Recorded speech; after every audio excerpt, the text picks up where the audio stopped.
বঙ্গোপসাগরের ঠিক ওপরে মেঘের স্তর ভেদ করে ৩৫,০০০ ফুট উচ্চতায় টহল দিচ্ছে বাংলাদেশ বিমান বাহিনীর একটি যুদ্ধবিমান। ককপিটের ভেতরে নিভু নিভু সবুজ আলোয় ইনস্ট্রুমেন্ট প্যানেলগুলো জ্বলজ্বল করছে। পাইলট, একজন অভিজ্ঞ স্কোয়াড্রন লিডার, তার চারপাশের অনন্ত অন্ধকারের দিকে তীক্ষ্ণ দৃষ্টি রেখেছেন, তার হাতের স্টিকটি শক্ত করে ধরা। বিমানটি শব্দের চেয়েও দ্রুত গতিতে আকাশ চিরে এগিয়ে যাচ্ছে। হঠাৎ ককপিটের নিস্তব্ধতা খান খান করে বেজে উঠল একটি তীক্ষ্ণ কান ফাটানো অ্যালার্ম। পাইলটের চোখের সামনে রাডার ওয়ার্নিং রিসিভার লাল আলোয় দপদপ করে উঠল। তার মেরুদণ্ড বেয়ে এক হিমশীতল স্রোত বয়ে নেমে গেল। এই অ্যালার্মের অর্থ খুব পরিষ্কার। শত্রুর কোনো একটি ফাইটার জেটের রাডার তাকে লক করেছে, অর্থাৎ শত্রুর মিসাইল যে কোনো মুহূর্তে তার দিকে ধেয়ে আসতে পারে। পাইলট দ্রুত তার নিজের বিমানের রাডার স্ক্রিনের দিকে তাকালেন, কিন্তু সেখানে কিছুই নেই। পুরো স্ক্রিনটি ফাঁকা। তিনি রেডিওতে বেস কমান্ডের সাথে যোগাযোগ করার চেষ্টা করলেন। ইভাসিভ ম্যানুভার বা বাঁচার জন্য বিমানটিকে দ্রুত ডানে বাঁয়ে ঘোরাতে লাগলেন, কিন্তু অ্যালার্মের সেই তীক্ষ্ণ শব্দ থামছে না। শত্রু বিমানটি কোথায়, কত দূরে তা জানার কোনো উপায় তার নেই, কারণ তার বিমানে থাকা রাডারের দৃষ্টিসীমা বড়জোর ৫০ থেকে ৬০ কিলোমিটার। অন্যদিকে যে শত্রু তাকে লক করেছে সে হয়তো ১০০ বা ১৫০ কিলোমিটার দূর থেকে তাকে নিখুঁতভাবে দেখতে পাচ্ছে। পাইলট বুঝতে পারলেন তিনি আক্ষরিক অর্থেই আকাশে একজন অন্ধ যোদ্ধায় পরিণত হয়েছেন। তার হাতে হয়তো সাহস আছে, স্কিল আছে, কিন্তু প্রযুক্তিগতভাবে তিনি সম্পূর্ণ পঙ্গু। একটি স্বাধীন দেশের আকাশসীমায় নিজের ককপিটে বসে এমন অসহায় মৃত্যুর প্রহর গোনার চেয়ে বড় কোনো ট্র্যাজেডি একজন ফাইটার পাইলটের জীবনে আর হতে পারে না।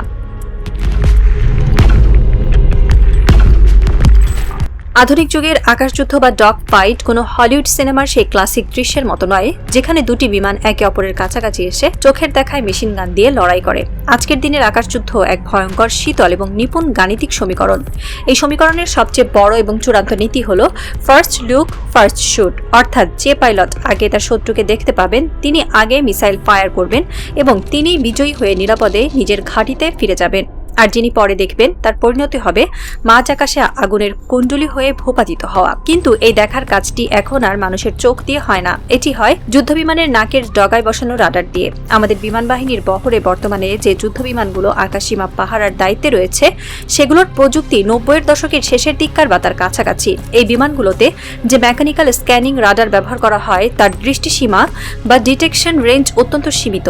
এর অর্থ হলো আমাদের একজন পাইলট যখন দেশের সীমানায় টহল দেন তখন তার রাডারে হয়তো ৫০ থেকে ৬০ কিলোমিটার দূরের আকাশ স্ক্যান করা সম্ভব হয়। অন্যদিকে আধুনিক যুদ্ধবিমানগুলোতে এখন ব্যবহার করা হয় এস রাডার। এই রাডারগুলো চোখের পলকে শত শত কিলোমিটার দূরের আকাশ স্ক্যান করতে পারে। ইলেকট্রনিক জ্যামিং বা সিগন্যাল বিভ্রাট এড়িয়ে একই সাথে একাধিক লক্ষ্যবস্তুকে নিখুঁতভাবে লক করতে পারে। একবার ভাবুন আমাদের পাইলটদের মানসিক অবস্থার কথা।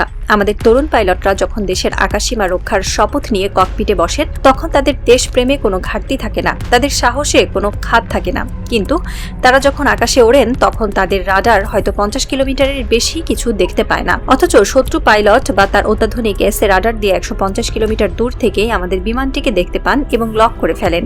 এরপর তিনি বিয়ন্ড ভিজুয়াল রেঞ্জ বা দৃষ্টিসীমার বাইরের পাল্লার একটি মিসাইল ছুড়ে দিয়ে নিশ্চিন্তে নিজের ঘাঁটিতে ফিরে যেতে পারেন। আমাদের পাইলট টেরই পাবেন না যে কোথা থেকে কিভাবে মৃত্যু তার দিকে ধেয়ে এলো। কেবল শেষ মুহূর্তে তার ককপিটে বেজে উঠবে রাডার ওয়ার্নিং রিসিভারের কান ফাটানো অ্যালার্ম, যখন বাঁচার আর কোনো উপায়ই অবশিষ্ট থাকবে না। প্রযুক্তির এই বিশাল পার্থক্যের কারণে আমাদের পাইলটরা আকাশে ওড়ার আগেই আসলে যুদ্ধে হেরে বসে আছেন। আমাদের দেশপ্রেমিক বীরদের আমরা এমন এক অসম যুদ্ধে পাঠাচ্ছি যেখানে তাদের চোখ আক্ষরিক অর্থেই অন্ধ করে রাখা হয়েছে। একটি স্বাধীন দেশের আকাশসীমায় নিজের ককপিটে বসে এমন অসহায় মৃত্যুর প্রহর গোনার চেয়ে বড় কোনো ট্র্যাজেডি একজন ফাইটার পাইলটের জীবনে আর হতে পারে না। এই প্রযুক্তিগত পঙ্গুত্ব এবং রাডারের অন্ধত্বের ভয়াবহতা আরো বেশি স্পষ্ট হয় যখন আমরা আমাদের প্রতিবেশীদের সামরিক আধুনিকায়নের দিকে তাকাই। আমাদের তিন দিকে রয়েছে ভারত, যাদের বহরে সম্প্রতি যুক্ত হয়েছে ফ্রান্সের তৈরি অত্যাধুনিক 4.5 জেনারেশন রাফাল যুদ্ধবিমান। রাফাল কোনো সাধারণ যুদ্ধবিমান নয়, এর ভেতরে রয়েছে শক্তিশালী এস রাডার এবং সবচেয়ে ভয়ঙ্কর অস্ত্র হল meteor beyond visual range missile. এই মিসাইলটি প্রায় ১৫০ কিলোমিটার দূরের লক্ষ্যবস্তুকে ধাওয়া করে ধ্বংস করতে পারে। শুধু তাই নয়, এর নো স্কেপ জোন বা বাঁচার উপায়হীন সীমানা এতটাই বেশি যে একবার টার্গেট লক হয়ে গেলে পালানোর কোনো সুযোগই থাকে না। অন্যদিকে দক্ষিণ পূর্বে রয়েছে মিয়ানমার। তাদের জান্তা সরকার সম্প্রতি রাশিয়ার কাছ থেকে কিনেছে অত্যাধুনিক Sukhoi 30 SME heavyweight fighter jet. এই বিমানগুলো আকাশযুদ্ধে যেমন ভয়ঙ্কর, তেমনি ভূমিতে বা সমুদ্রে আঘাত হানার ক্ষেত্রেও চরম বিধ্বংসী। এর পাশাপাশি তাদের হাতে রয়েছে যে F-17 এর উন্নত ভার্সন, যা বিয়ন্ড ভিজুয়াল রেঞ্জ সক্ষমতায় আমাদের বর্তমান বহরের চেয়ে অনেক এগিয়ে। আর এই দুই সামরিক দানবের মাঝখানে দাঁড়িয়ে আছে বাংলাদেশ। আমাদের আকাশে যদি ভারতের একটি রাফাল বা মিয়ানমারের একটি সুখোই উস্কানিমূলকভাবে ঢুকে পড়ে, তবে তাদের ইন্টারসেপ্ট বা বাধা দেওয়ার মতো কোনো আধুনিক সমরাস্ত্র আমাদের হাতে নেই। আমাদের পাইলটদের যদি বলা হয় ওই বিমানগুলোকে তাড়া করতে, তবে সেটি হবে আক্ষরিক অর্থেই তাদের একটি আত্মঘাতী মিশনে পাঠিয়ে দেওয়া। আপনার হাতে যদি একটি পুরনো মডেলের পিস্তল থাকে আর আপনার শত্রুর হাতে যদি অত্যাধুনিক স্নাইপার রাইফেল থাকে, তবে আপনার সাহস বা দেশপ্রেম আপনাকে বাঁচাতে পারবে না।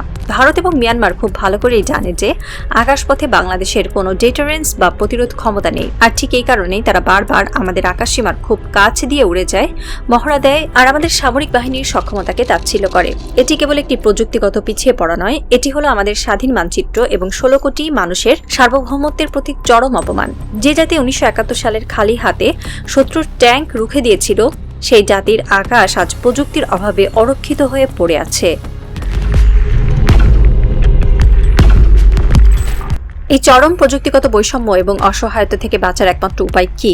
একমাত্র উপায় হলো শত্রুর চোখে চোখ রেখে লড়াই করার মতো একটি আধুনিক প্ল্যাটফর্ম বা যুদ্ধ বিমান কেনা। আর সেই সমীকরণের সবচেয়ে নিখুঁত উত্তর হলো চীনের তৈরি জেট-এন্ড-সি মাল্টি রোল ফাইটার জেট। জেট-এন্ড-সি কোনো সাধারণ যুদ্ধ বিমান নয়, একে বলা হয় ভিগোরাস ড্রাগন। এটি এমন একটি ফাইটার জেট যা আধুনিক ডগ ফাইটের সমস্ত সমীকরণ পাল্টে দিতে পারে। এর ভেতরে রয়েছে সেই কাঙ্ক্ষিত AES রাডার, যা শত্রুর রাফাল বা সুখোইকে অনেক আগে থেকে চিহ্নিত করতে পারে। সবচেয়ে বড় কথা হলো জেট-এন্ড-সির মিসাইল সক্ষমতা।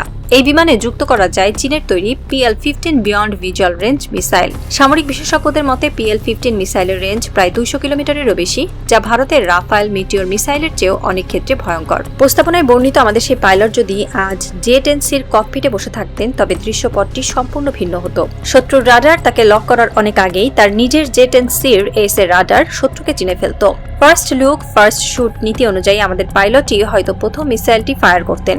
জেট-এন্ড-সি যদি আমাদের বহরে থাকে, তবে ভারতের কোনো রাফাল বা মিয়ানমারের কোনো সুখোই আমাদের আকাশ সীমায় উস্কানিমূলক মহড়া দেওয়ার আগে 10 বার ভাববে। আমাদের সামরিক কৌশলবিদেরা, আমাদের দেশপ্রেমিক পাইলটরা এই অসহায়তার কথা খুব ভালো করেই জানেন। এই অরক্ষিত আকাশকে দুর্ভেদ্য করার জন্যই চীনের জেট-এন্ড-সি ভিগোরাস ড্রাগন কেনার একটি রূপরেখা তৈরি হয়েছিল। জেট-এন্ড-সির AES রাডার এবং PL-15 মিসাইল ভারতের রাফাল বা মিয়ানমারের সুখোইয়ের চোখে চোখ রেখে লড়াই করার মতো নিখুঁত সক্ষমতা রাখে। এই চুক্তিটি যখন চূড়ান্ত হওয়ার পথে ছিল, তখন হঠাৎ করে এটি কে আটকে দিল?